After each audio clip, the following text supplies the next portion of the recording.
Hi, this is Kate from Generate Magic, and so many of us get into manifestation because we want to create a better life for ourselves, right? And sometimes, though, it kind of ends up backfiring where we get so wrapped up in the processes and techniques and affirmations, whatever it is that we're doing, or in our desires, right? We start kind of like obsessing over our desires, and so it becomes sort of like a chore, and more than that, we kind of lose ourselves in the process, and we start kind of getting into this lack mentality, even though we hear over and over again, right, in manifestation circles and spirituality, that it's all about abundance, right?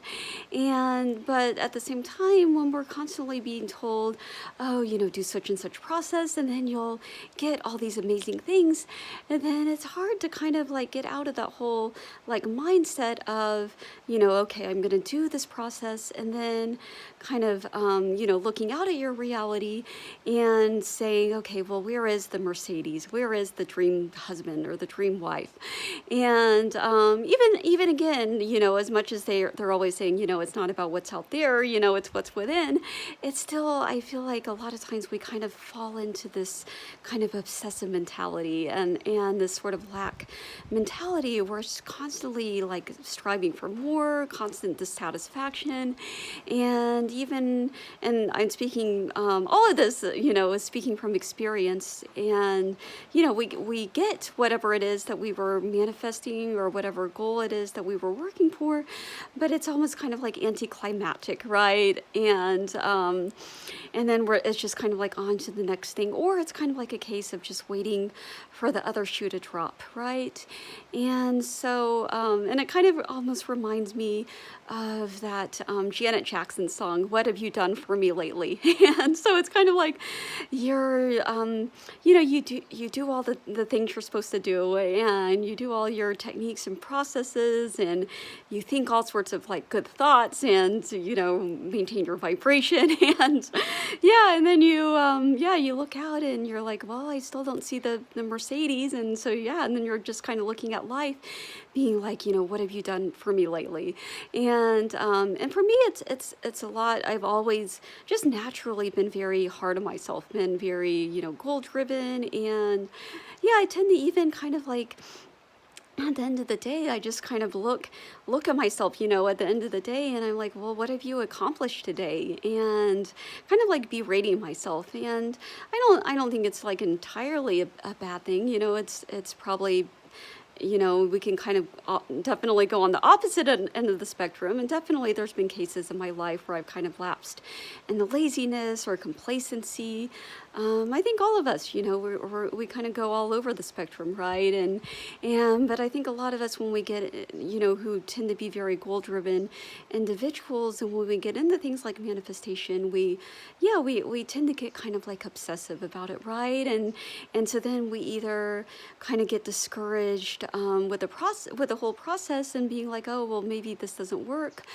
And even in some cases with me, I would feel like angry with God. I would kind of feel like God let me down, or like God wasn't listening to me, and then or we kind of get discouraged with ourselves, right? And I'd certainly, like I said, done a lot of that as well, and like, oh, I wasn't focusing on my desire enough, or I had too many spirals or too many negative thoughts or whatever it is, and I think I'm certainly not alone here. I would kind of like get into these states where, like a couple of days would lapse where I wasn't, reading my script or reading my affirmations or whatever my process is that I was focusing on that week. And I would just get not only really down on myself, but also kind of like fearful, almost like, oh, maybe this means it won't manifest, or maybe something really bad is going to happen now, and just all this crap. And so I actually kind of want to expand on what I talked about in a short video, and I probably mentioned in other videos as well, this whole idea from A Course in Miracles: when you want only love, you will see nothing else. And same case with whatever it is that you're seeking, right? So if you're seeking success, so if you want only success, you will see nothing else. And so to me, this really kind of comes back to the lens with which you're seeing reality through, right? And so it's like this filter that you're seeing your life through, and the filter in turn determines your entire life experience. And so that's why it's not really the event that matters so much, right? It's not these external things. It's more, how are you interpreting these different things that are happening to you? And are you interpreting them through the lens of love? Are you interpreting them through the lens of success? Or, are you interpreting them from the perspective of somebody who is the version of the person that you want to be, your desired identity?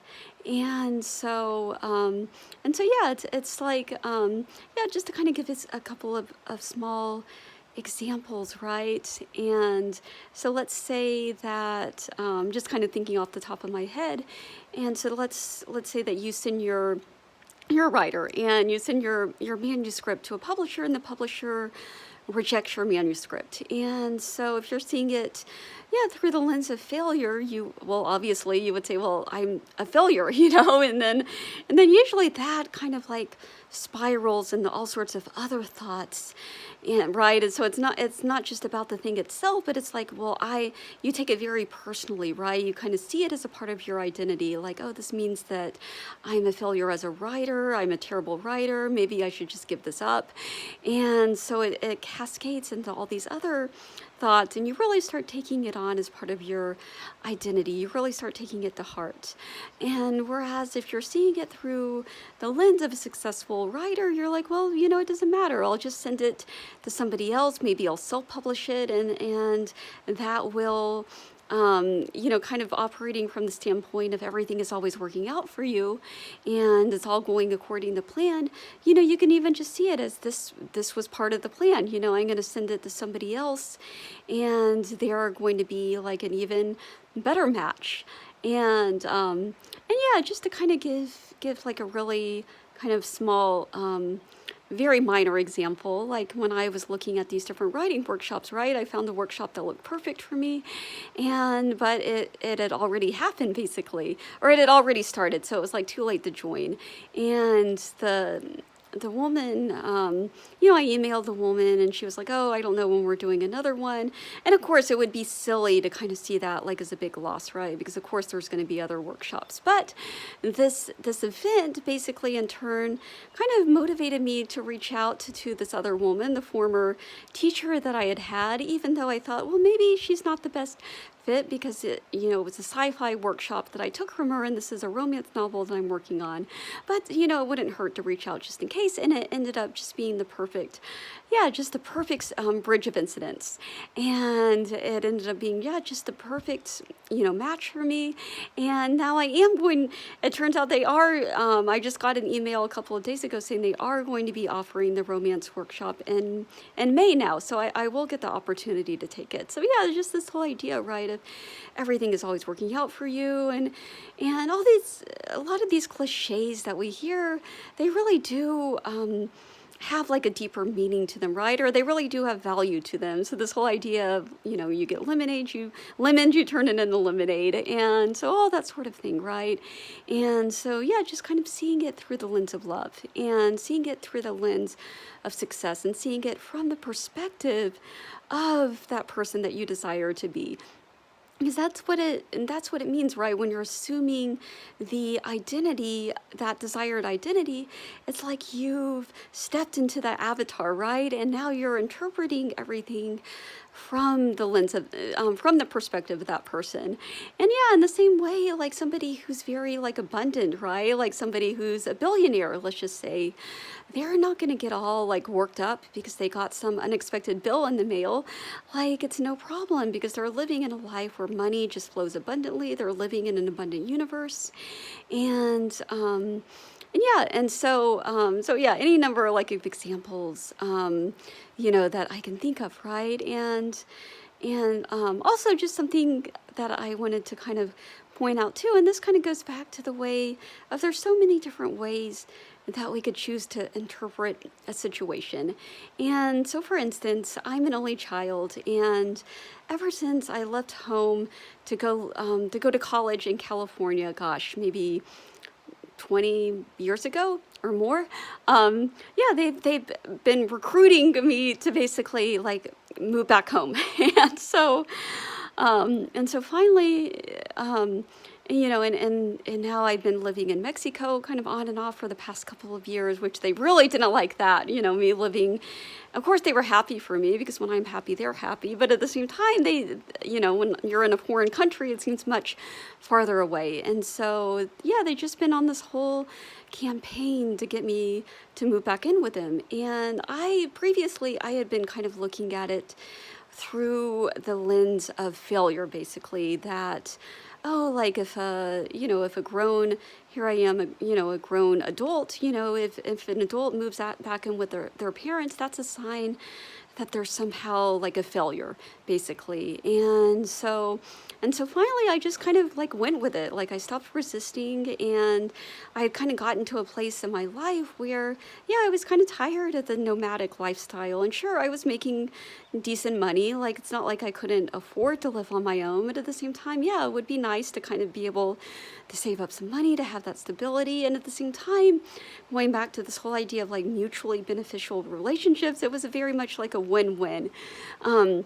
So it's not like a case like my parents saw it as a burden. They were the ones that were asking me to come live with them, and because I could help around the house. And more important than that is just that they genuinely like value having me around. And like so I did. So I went back home. I lived with them, gosh, for a good 6 months, and it was amazing.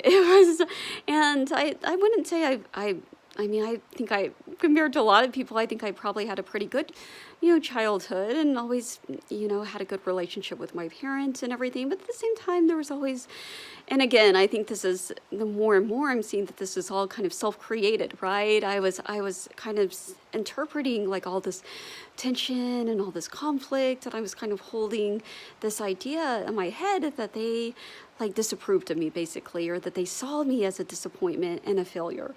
And so then, of course, everything, little thing they say, that I would kind of like, and it would lead to conflicts, right? Because I would kind of see it through that lens, right? Of, oh, they think I'm a failure, or they think I'm a disappointment. So that's why they're saying these things to me. But yeah, I finally just kind of went with it, and it ended up being just a wonderful experience. And yeah, every single night my dad would tell me, I'm so happy you're here. And sure, it was kind of like this kind of ritualistic thing that he would say each night, but at the same time, like I could tell that he meant it also. And so that, I think, is an example of seeing the situation through love, right? And before, I was seeing it through the lens of not love, right? Just kind of seeing it as this really negative thing. And well, also a whole nother long story, but yeah, there was kind of like a period before where I lived with my parents for also like a few months, but at the time, like I was in a failing relationship, and that person was also living with us, so just a completely different situation. And so I somehow thought maybe this time it would be like somehow a repeat of that situation, which it wasn't, at all. And it was silly to even think, because it was a completely different situation, completely different dynamic, that it would be the same. And yeah, and so I think that is that's like a real life example of, when you see only love, you will see nothing else. And so that's kind of what I take from all of this, right? Anytime I fall into this kind of idea of feeling dissatisfied, either with myself or with how things are working out for me, or kind of feeling like this obsessiveness, like, oh, I have to do these processes, and then feeling like discouraged because I'm not really, things in my physical, reality are not unfolding the way, perhaps the way that I would like. And yeah, it's always kind of coming back to just asking myself, can I see love instead of this? And of course, the answer is always yes. And also another thing, I know this is getting a little long, that I want to just kind of point out another shift that has really been fundamental for me. It's really just seeing myself as a divine instrument of God and seeing myself in collaboration and in partnership with God. And so before, I think with all relationships, right, where the relationships feel one-sided, where either you feel like the other person kind of isn't giving you what you want, or you feel like you're kind of like being like so like self-sacrificing, right? And it's not a good feeling. Or when you feel like, oh, well, maybe this person is doing like everything for me, but I'm not really contributing that much. None of it feels good. But in this case, it's just gets this back to this whole idea of having this mutually kind of the symbiotic relationship with God, where we're in collaboration, we're in partnership, and kind of asking, and it's always kind of, I think every kind of side has two components. So I'll give you an example, right? So I'm a writer, so all us writers and artists, we love our inspiration, right? And in general, I think people, they just want to be inspired, but at the same time, it's not like a one-way street. It's not just, oh, God, shower me with some inspiration today. It's like, okay, well, what can I do to kind of bring that to turn on the spigot, so to speak?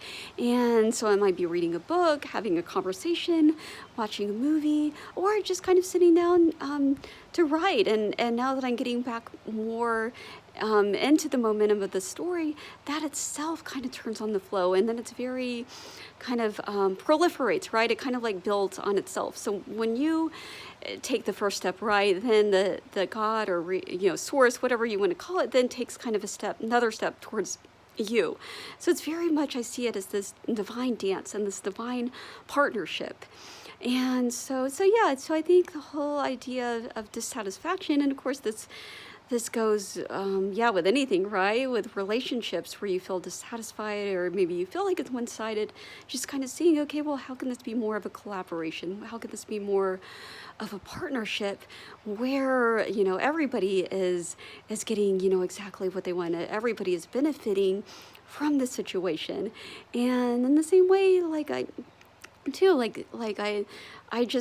it can be as simple for me as just kind of looking, at the tree or a cloud, whatever happens to be in the line of sight, and seeing the presence of God like in that thing, and then merging with it.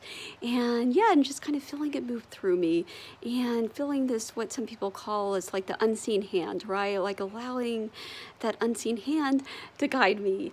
And so I know this is a lot of things that I'm throwing out there, but just a lot that I've been going through lately, and a lot coming through me that I really just felt inspired to share. So I trust this will inspire you as well. And so as always, thank you so much for watching, and have a wonderful day.